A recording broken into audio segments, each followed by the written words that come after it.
Hi. Can you hear me okay? Cool. So thanks for the introduction. My name is Ken Wong. Again, I was the lead designer of this game called Monument Valley, which was released for iOS and Android earlier this year. And we think it's a very interesting game. It doesn't feature any shooting or killing. There's no high scores. There's no glowing gems to match up. There's nothing to collect or build or destroy. What it does have is geometry and impossible architecture and forgiveness. And you guide this Princess Ida, the silent princess, to the tops of these buildings called monuments. That's what you do in the game. And despite being quite orthodox and being quite unlike a lot of other mobile games, it's done pretty well. We celebrated our millionth download a while ago, and we were one of 5 games to win an Apple Design Award this year. But today I'm here to talk to you about how we left a very strong impression on our audience through the storytelling. So here are 3 different examples of different mediums which all use different forms of storytelling. A book is very good at getting really deep into themes. A movie, on the other hand, has the advantage of being able to use cinematography, music, and editing. The key strength of a video game, however, is interaction. Interaction is the core ingredient it's what distinguishes video games from other art forms. You play one of the roles. You decide the outcomes. Now, video games come in many different forms, and they're incredibly varied in scope and design, and this is reflected in the storytelling. So, as an example, this is a game where the gameplay has almost nothing to do with the story. In the gameplay, you fight hundreds of enemies and you kill them, and in between all of this slaughter, you find out the story, which is that you're saving the world. And that's fine. This is a very highly cinematic, highly authored experience. And the player's just kind of along for the ride. There's a lot of stuff to see. It's just a very rich world. On the other hand, Animal Crossing is an example of a game where the story comes more from the player and less from the creators of the game. So in Animal Crossing, you create your own character in a randomly generated village, and every day you can decide what you want to do. Do you want to go fishing, collect fossils, plant trees, design new clothes, and you can share these experiences with your friends. So the player creates their own story as they play the game. For Monument Valley, we started off here. This was the first piece of art created for Monument Valley in Photoshop. And the basic idea for the gameplay is all here. You guide a character from the bottom of the structure to the top by interacting with the architecture. What isn't clear yet in these beginning stages is who this character is and what the story of the game is going to be. And it would kind of work without a story, but it would just be a collection of abstract puzzles. And in order to really engage the audience and keep them entranced and get a stronger emotional impact, we had to figure out what the story of this game was going to be. So our approach to the story in Monument Valley can be summed up in 3 points. First of all, video games are such an interesting medium because it's actually multimedia. We can integrate video and sound and voice acting and art. But a lot of people, they focus a bit too much on cinema, on film, and they try to tell stories in the way that a film is really good at.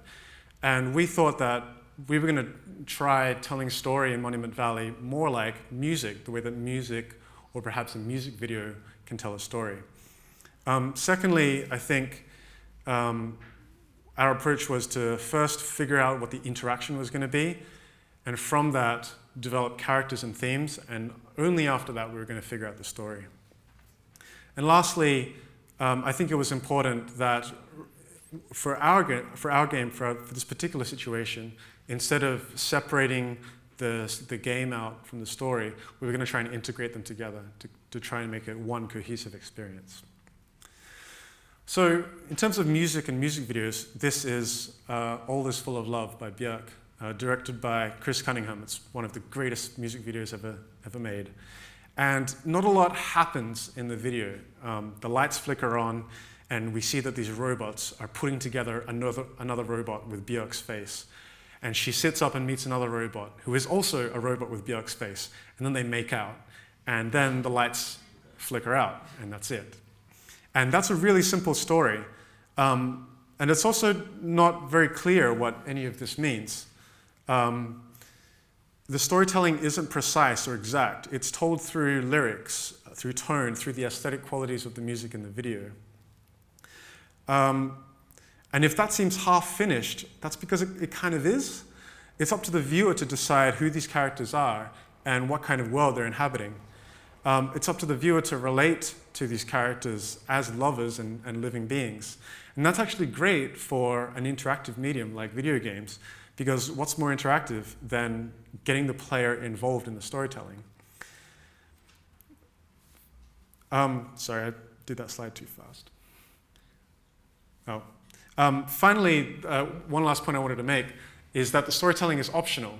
That some players of video games don't want to interact with the story. They're there for the action or just the gameplay features. And so we didn't want to force gameplay down their throats.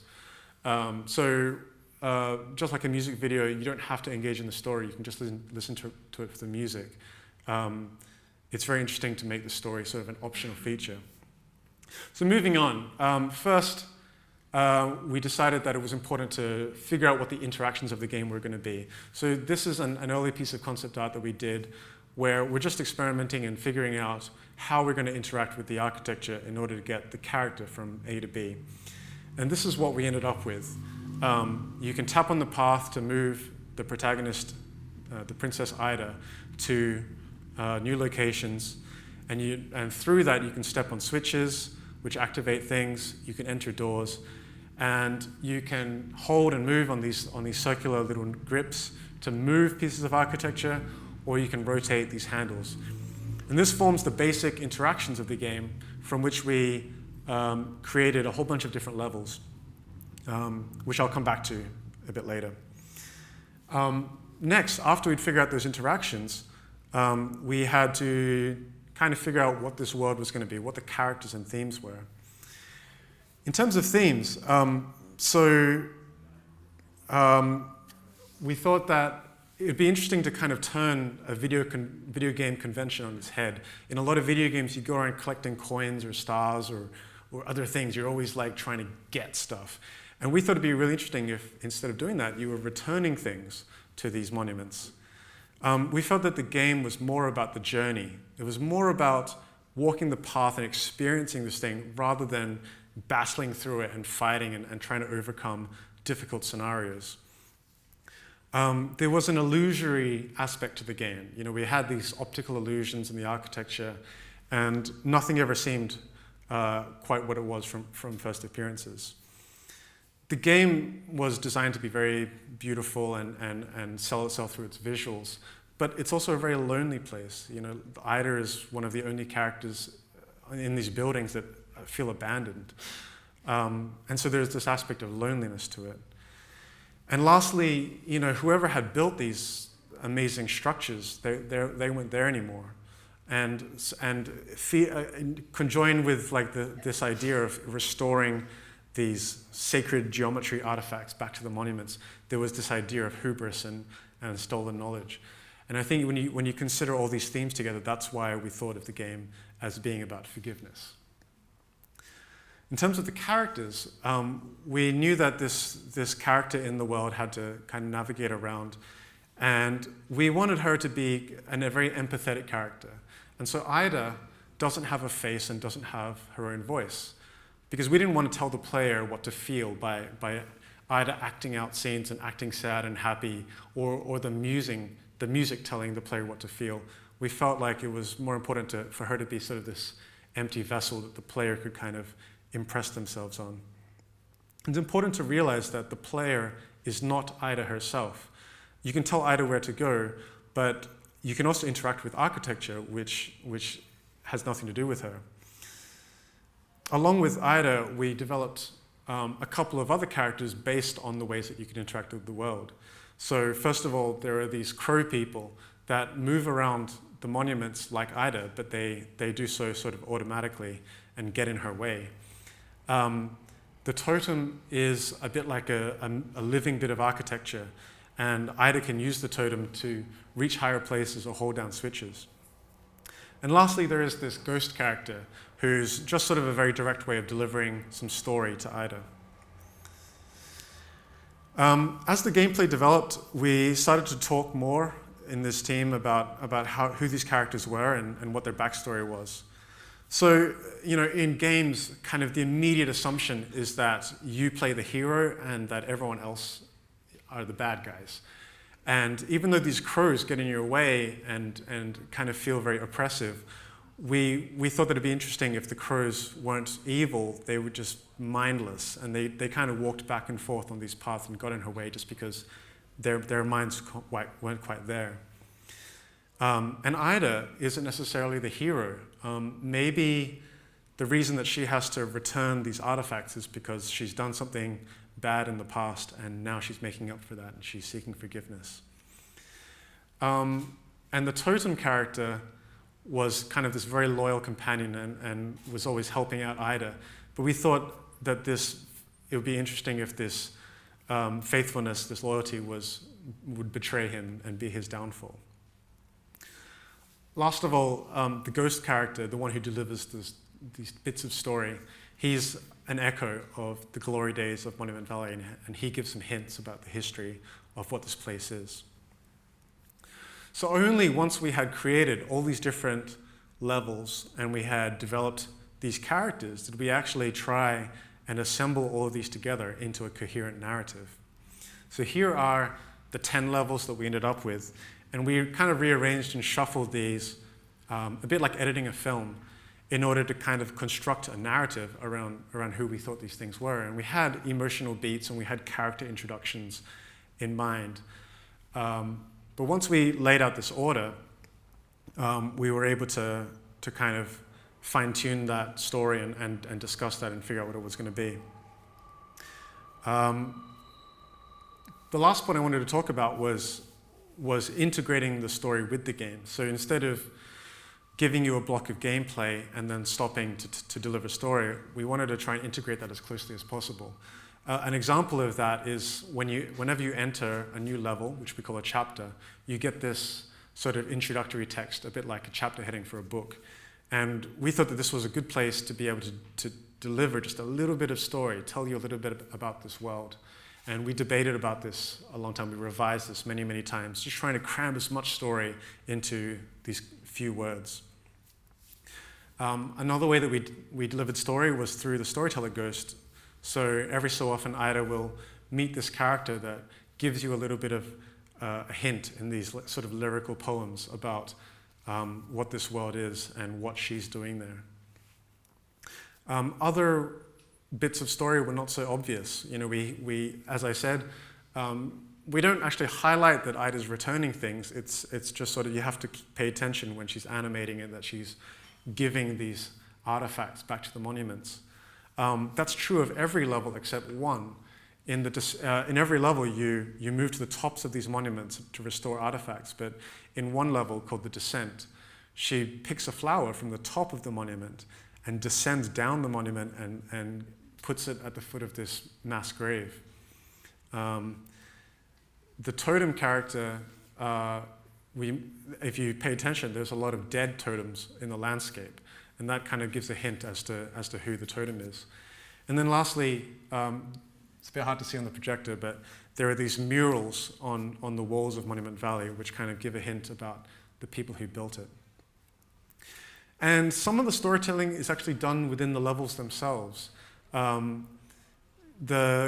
way that we get the character to empathize, the way we get the player to empathize with the totem is to set up these situations where Ida and the totem have to help each other out, get through the level. So they have to hold down switches for each other and wait for each other and help each other out to get to the top of the level. On the right is a level that we call the Throne, where if you're paying attention, Ida has to walk up this red carpet to be at the top of this formation of crows on either side. And if you look really carefully, there's a crown embedded there. So that gives a hint about who Ida really is. Originally, the ending of Monument Valley was much more complex and grand and had a bigger twist to it. And I think, this didn't feel right. I think it's because we were still too attached to the idea of cinematic storytelling and trying to tell too big of a story, too big for the game that we were actually building.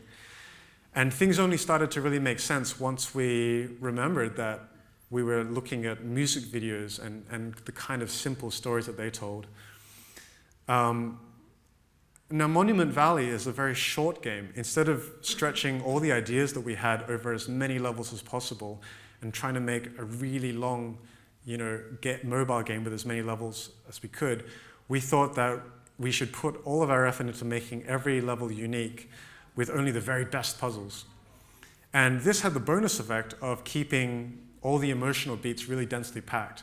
So that by the time that people got to the end of the 10th level and they got to see this ending, they were still really emotionally engaged. And I won't spoil it for those of you who haven't played it yet, but let's just say that I think the ending sums up the story of, it ties together the crows and Ida and the totem and the valley itself. That's all I have time for today. Thank you for listening, and if you have any other questions, please talk to me afterwards.